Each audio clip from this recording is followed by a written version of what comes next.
Shalom, que le Seigneur vous bénisse, c'est Mimi Chada Silva dans la télévision Chemin de l'Éternel. Ce soir, mes bien-aimés, je voudrais partager quelque chose de très important. Je voudrais attirer votre attention. Je voudrais ressusciter la conscience d'une personne qui dort. Et j'aimerais surtout parler à ceux qui ignorent. J'aimerais surtout parler à ceux qui sont dans la confusion totale. Ce soir, j'aimerais parler de une des conséquences d'adultère. L'adultère a des conséquences désastreuses dans un mariage, des graves conséquences, des conséquences qui peuvent aller jusqu'aux 4e génération. Mais bien aimé, la gravité du péché d'adultère, aujourd'hui les gens ignorent, les gens ils s'emportent dans le péché de la chair, mais les conséquences ils oublient. Et laisse-moi aujourd'hui pouvoir vous ramener à une des conséquences d'adultère. L'homme est libre de s'aimer ce qu'il veut, mais l'homme est obligé de récolter ce qu'il a sémé. Et ce soir, mes bien-aimés, à travers l'aide du Saint-Esprit, nous allons comprendre, nous allons découvrir une des graves conséquences de l'adultère. Et je tiens à vous inviter rapidement à ouvrir la Bible dans la parole de Dieu qui est écrite dans le livre des Proverbes chapitre 6, versets 32 à 33. La Bible dit ceci: c'est lui qui commet un adultère avec une femme manque de bon sens. Il veut se détruire lui-même. Celui qui agit de cette manière, il trouvera que blessure et déshonneur et sa honte ne s'effacera pas. Mais bien aimés dans le Seigneur, j'aimerais vraiment répéter encore une fois ces versets bibliques. Ah oui, nous allons répéter encore une fois. Se trouve dans le livre des Proverbes chapitre 6, versets 32 à 33. Celui qui commet l'adultère avec une femme manque de bon sens. Vous savez quand on dit manque de bon sens, en lingala, j'aime bien cette expression. Ils disent azazoba. En lingala, c'est dire azazoba. Kasi mobile oya tambolina mwasi ya bato. Azali zoba. En lingala, on appelle zoba. C'est vraiment manque de bon sens. Celui qui commet l'adultère avec une femme et manque de bon sens, il veut se détruire lui-même. Il veut se détruire lui-même. Celui qui agit de cette manière, il trouvera que blessure et déshonneur. Et sa honte ne s'effacera pas. Alléluia. Mais bien aimé, dans le monde adultère, il y a plusieurs conséquences. Et aujourd'hui, j'aimerais tout simplement focaliser votre attention dans cette conséquence.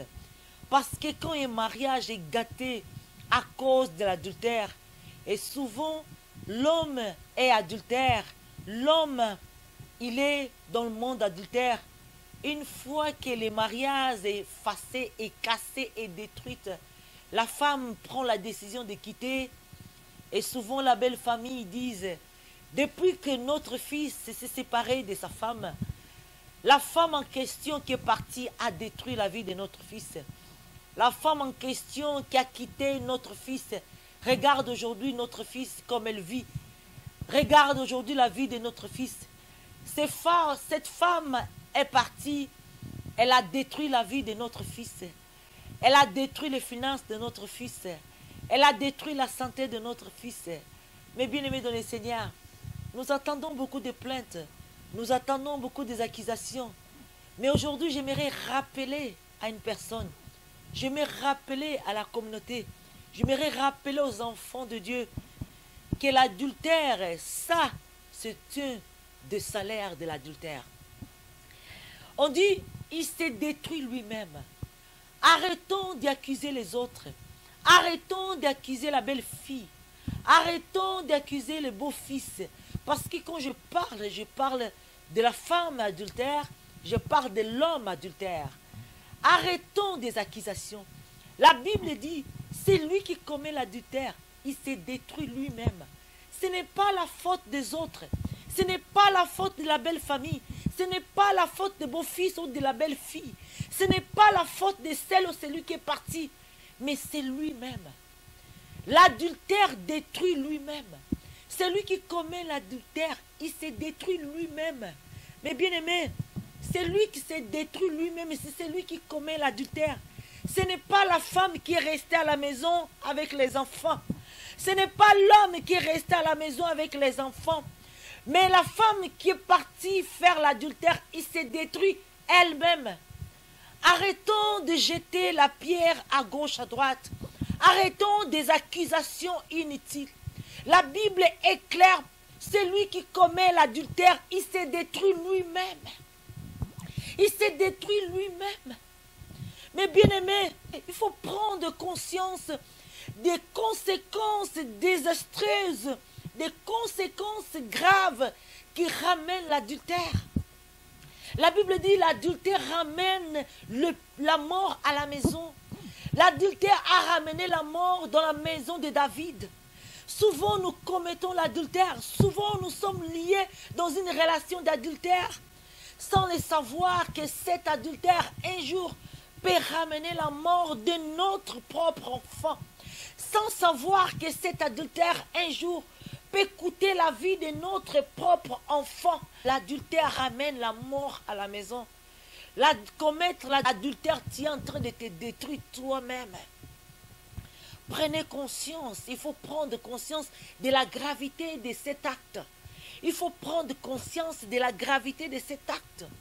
Mes bien-aimés dans le Seigneur, mes bien-aimés, celui qui commet l'adultère, c'est un homme qui manque de bon sens. C'est un homme sans intelligence. C'est un homme qui se détruit lui-même.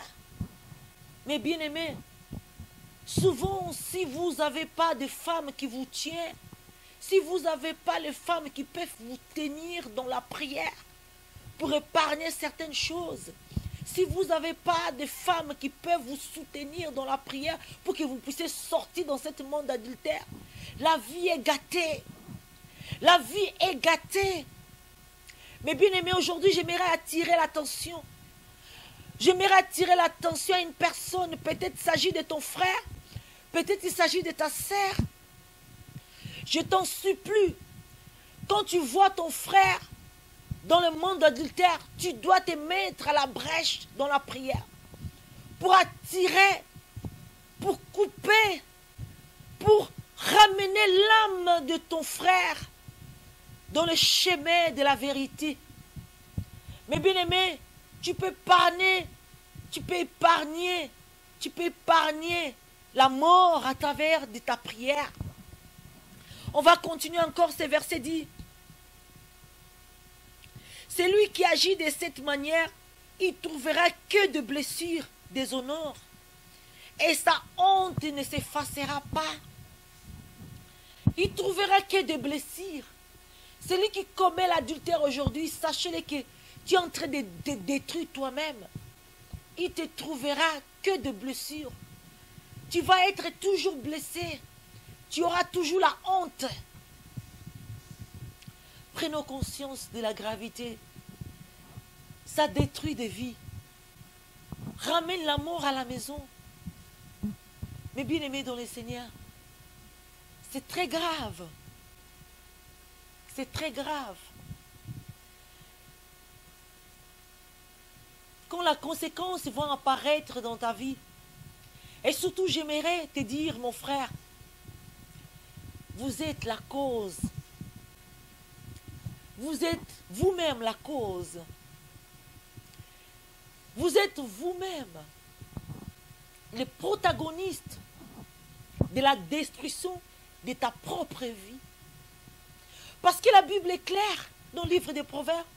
Celui qui commet l'adultère, il s'est détruit lui-même. Il s'est détruit lui-même. Il s'est détruit lui-même. Faisons attention. Aidons les autres par la prière. C'est une force des ténèbres. Et quand tu es prise dans cette force des ténèbres, dans cette obscurité, il faut la prière. Il faut que quelqu'un se mette à la brèche. Il faut que quelqu'un essaye. Il faut que quelqu'un demande la miséricorde de Dieu. Il faut que quelqu'un prie pour toi. Parce que de ta propre chair, c'est difficile de s'éloigner. C'est difficile de couper les ponts. Parce que l'adultère, c'est un démon qui vient détruire. Et un seul but est détruire. Détruire tes finances, détruire ta santé, détruire ta vie. C'est un virus qui détruit complètement. Et cette destruction peut aller jusqu'à la 4e génération. Mais bien aimé,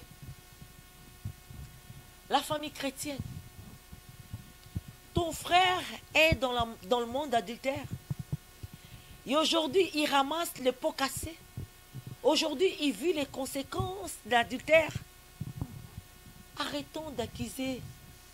Arrêtons de chercher des coupables. Arrêtons de pointer le doigt. C'est dans la parole de Dieu. C'est dans le livre des Proverbes, chapitre 6, versets 32-33. Hein? Attention. Attention. Ne sois pas heureux de voir ton frère en train de changer de femme comme on change des habits. Ton frère a quitté le mariage à cause d'une deuxième femme. Et vous, vous êtes là. Laissez-les partir. Si c'est à cause de l'adultère, mais bien aimé, les conséquences viendront. C'est une question de temps. C'est une question de regarder la montre. C'est une question de temps. Car la parole de Dieu est vraie. La parole de Dieu est vraie. Les conséquences de l'adultère, il s'est détruit lui-même, c'est lui qui commet l'adultère. Elle rentre dans un monde de blessures. Tu blesses, tu seras blessé. Il rentre dans un monde de déshonneur. Et la Bible dit, la honte ne s'effacera pas. Il y aura la honte. Mes bien-aimés, ça, c'est une seule des conséquences d'adultère que je viens de parler. Il y en a plusieurs. Il y en a plusieurs. Il y en a plusieurs. Et souvent, il y a beaucoup de conséquences d'adultère. Ce sont des enfants qui payent. Ce sont des arrière-petits-enfants qui payent. Ce sont des arrières qui payent. Attention. Faisons attention avec ces péchés d'adultère. J'aimerais dire à une personne qui traverse des moments difficiles, j'aimerais dire à une personne que le péché d'adultère peut-être est rentré dans votre maison, est rentré dans ton mariage. Tu dois multiplier des vies de prière. Tu dois jeûner. Tu dois venir servir Dieu. Tu dois planter. Tu dois venir planter dans la maison de Dieu pour que le Seigneur se souvienne de toi. Et que Dieu puisse délivrer la personne qui est concernée. Mais bien aimés, j'aimerais dire à toutes les femmes fortes, à tous ceux qui traversent des moments difficiles dans leur couple, qui ont été confrontés avec ces péchés d'adultère, qu'ils n'ont pas lâché l'affaire, qui ont continué à lutter avec la prière pour gagner l'âme de leur mari ou de leur femme. Félicitations à vous et Dieu sera de votre côté. Continuez à lutter avec la prière, de jeûne et prière. Vous allez vaincre ces démons du péché d'adultère. Que Dieu vous bénisse. C'était Servante Mimi Chada Silva. Au revoir.